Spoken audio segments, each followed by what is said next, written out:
Hello, everyone, and welcome to another thrilling episode of Hotspots with Love and Favor, your ultimate destination for spicy and hot gossip, movie insights, and celebrity updates. Guys, if you have not subscribed to this channel, kindly take a minute to click on the subscription button to become part of the Hotspot with Love and Favors family. I am Laveth, and on this episode, I will be discussing the real housewives of Lagos, and I'll be talking about each of the housewives. So, guys, let's dive in. So, guys, I have been following the season 2 of The Real Housewives of Lagos, and the 10th episode was recently aired on Friday, December the 1st. Honestly, guys, this season has just revealed the embarrassing behavior of Iyabo Ojo, Chioma, and Mariam. So, guys, I didn't exactly watch the season 1. I was only catching clips on social media. However, season 2 highlights Laura's refreshing and elevated demeanor compared to her composure and behavior in season 1. The Laura that we have been watching since the beginning of this season simply aims for happiness, positivity, and stays clear of unnecessary drama. Toyin as well has demonstrated significant maturity in season 2. Although there was a regrettable incident where she threw the first punch at Mariam during a heated argument, an action that doesn't reflect well on her, I must say honestly. Now, guys, one of the new cast featured in this season, Faith Morey, on the other hand, embodies class, poise, elegance, and beauty. She deserves full recognition, and I find myself greatly admiring this lady, Faith Morey, and even aspiring to attain her level of grace, composure, poise. It's beautiful to watch, right? Faith Morey, take your flowers. This lady is everything classy. Now let's talk about Mariam. Mariam has been consistently irritating throughout the show, behaving in a loud, unruly, and uncultured manner, often instigating hatred towards Faith. However, it is intriguing to witness her so-called friends, Choma and Iyabo, suddenly turning against her. This unexpected turn serves as a surprising yet fitting consequence and twist for Mariam. While I do not condone the violence directed at Mariam by Toyin, whom also I refer to as Tania, because I will be interchanging these names for the same person, it's clear that Mariam's behavior has quite been irritating and warrants a reflection, especially considering how her close allies, the ones she thought she had formed a strong alliance with, have turned against her. As for Chioma, she appears to have fallen from the high pedestal she occupied in season 1, displaying frustrating pettiness and engaging in unnecessary conflict together with her leader, Iyabo, because apparently Chioma has become Iyabo's puppet. Their hatred for Faith seems to be centered around an imagined queenship and crown, driven by intimidation from Faith. It's actually really perplexing, especially seeing that Faith shows no interest in such dynamics and has refrained from speaking ill of any of them, unlike their own negative comments towards Faith consistently. Chama's claims of being the queen of the castle in the last episode that was aired, that's episode 10, is just nonsensical. I mean, even if there were to be any queen, we the viewers decide, and the viewers have actually been captivated by Faith Morey. Now, should there be any crown queen, she is the crown queen of the viewers, by the viewers of the show, whom you all are entertaining. So, Chama, rest and stop fighting yourself because Faith doesn't even send you, she doesn't even see you. Now, let's move on to Choma's cheerleader, Iyabo. Now, Iyabo, as rightly described by Laura, lacks wisdom. It's really perplexing how she could feel so threatened by someone simply wearing a dress with a train. Because Faith wore a very beautiful dress with a long train when she was meeting with the ladies for the very first time officially. Yabo becomes threatened. From what we all watched from the show, Faith from the start has been cordial, respectful, and even expressed interest in collaborating with Iyabo's daughter. When Iyabo first met Faith, it was Iyabo's daughter who introduced Faith to her, and Faith was dressed casually because she was in her work element. And so, according to Iyabo, why should Faith show up looking so regal, wearing a regal attire during a subsequent meeting? Now, tell me, guys, is this not a baseless and illogical analysis? The few episodes that aired without Iyabo because she traveled were notably more engaging, more refreshing because Iyabo's presence always tends to instigate conflict within the group.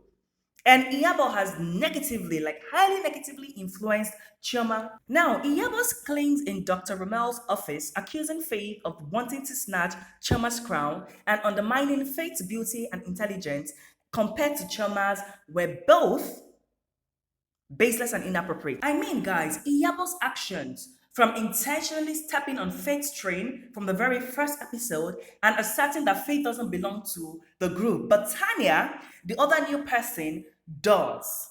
Because Tania, that one, she is for the follow anywhere where breeze blow. Now she they go for.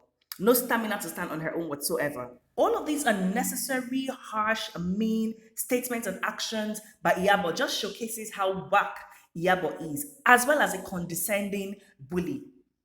Her behavior, including yelling during conversations that should be civil, really raises questions about her character. And I'm really disappointed and embarrassed watching Iyabo demand respect when she doesn't even respect herself.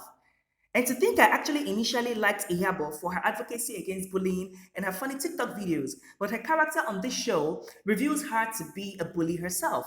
And her reputation continues to deteriorate with each episode. Actually, personally, even in season 1, I actually found Iyabo Ojo disappointing. But this season 2, from the very first to this last episode, which was the worst, where she and Chioma were making mockery of Laura's fashion show in season 1, claiming that Tiana's show outshone it and Laura needed schooling. And Laura was actually seated right beside them, and they were saying all of these things, mean things, harsh things, even pointing at her. It was all just so senseless.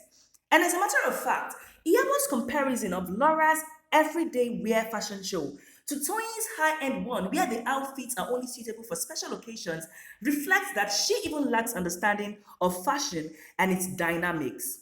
Honestly, guys, I'm exhausted by Iyabo's behavior and conclude that she has not contributed anything positive to this show. It's all been negative vibes from Iyabo. On a positive note right now, guys, Toyin has truly earned the title the King of Fashion. Man, that lady is super creative and is really a king of fashion. Now, over to Tania, the second new addition to the show. Now, guys, Tanya seems to go wherever the wind blows, and unfortunately, she appears to be overly eager to please Iyabo. But you know, guys, from my observation, Tanya actually seems unproblematic. It's just that she allows herself to be manipulated and pushed around like a puppet, lacking an independent mind. She's just an OES member to Iyabo and Chioma, which makes her really annoying. Now, another source of annoyance on this show is Dr. Ramel, who is a dirty liar. His behavior is embarrassing and he is very much irrelevant, so making any discussions about him further is pointless. Now, guys, let me talk about my favorite women on the show.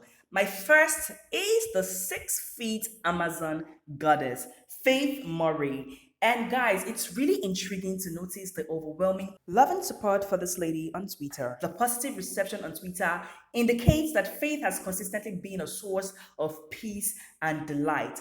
Now, guys, despite Faith's evident dislike for Mariam, whom she referred to as a raccoon during an argument at Iyabo's event in episode 2, I think, I was pleasantly surprised in episode 10 when Tiana was discussing with she and Laura about her fight with Mariam. Now, Faith remained neutral, acknowledging that there are different perspectives to a story. And she even expressed, her wish for Toyin and Mariam to mend their friendship.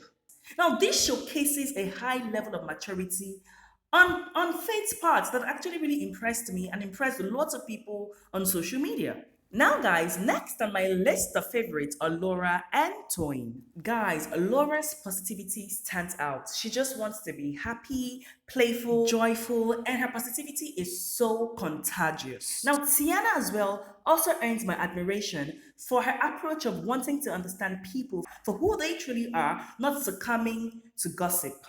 However, I urge Toyin to refrain from physical altercations during arguments, particularly concerning her recent attack on Mariam. I mean, Toyin didn't even consider her health status. Like, you're not strong at the moment. You shouldn't be engaging in physical altercations. And I genuinely hope that Toyin takes the necessary steps for her well being, given the worrying state of her health. Despite my concerns, though, I believe that she will recover. As for the other women, they need to take a moment to reflect while watching themselves, as their actions on the show should ideally evoke a sense of embarrassment due to their display of shame. Before concluding this video, there is something I find puzzling. Now, Chioma crying about thinking she and Toyin were friends in season 1 until Toyin tried to hit her during the reunion. However, this same Chioma initiated an attack on Caroline, her supposed friend, in a heated argument in season 1, which was quite unexpected. I mean, it's the double standard for me. She seems unable to handle what she dishes out to others, and that's hypocritical. It's time for Chioma to reflect as well and cease being confrontational. So, guys, it's the season 2 of The Real Housewives of Lagos. Episode 1 to 10 have aired, and there are many details that I just cannot delve into right now. This is just a recap of the ladies' behaviors so far, but I'll provide a thorough analysis of the next episode. To everyone following the show, I would like to know who your favorite housewife is and why. Please comment in the comment section and let us have an engaging discussion. As I wrap up, I appreciate your support. Do not forget to subscribe, like, and share this video. Until the next episode, it is a bye for now. Thanks for watching.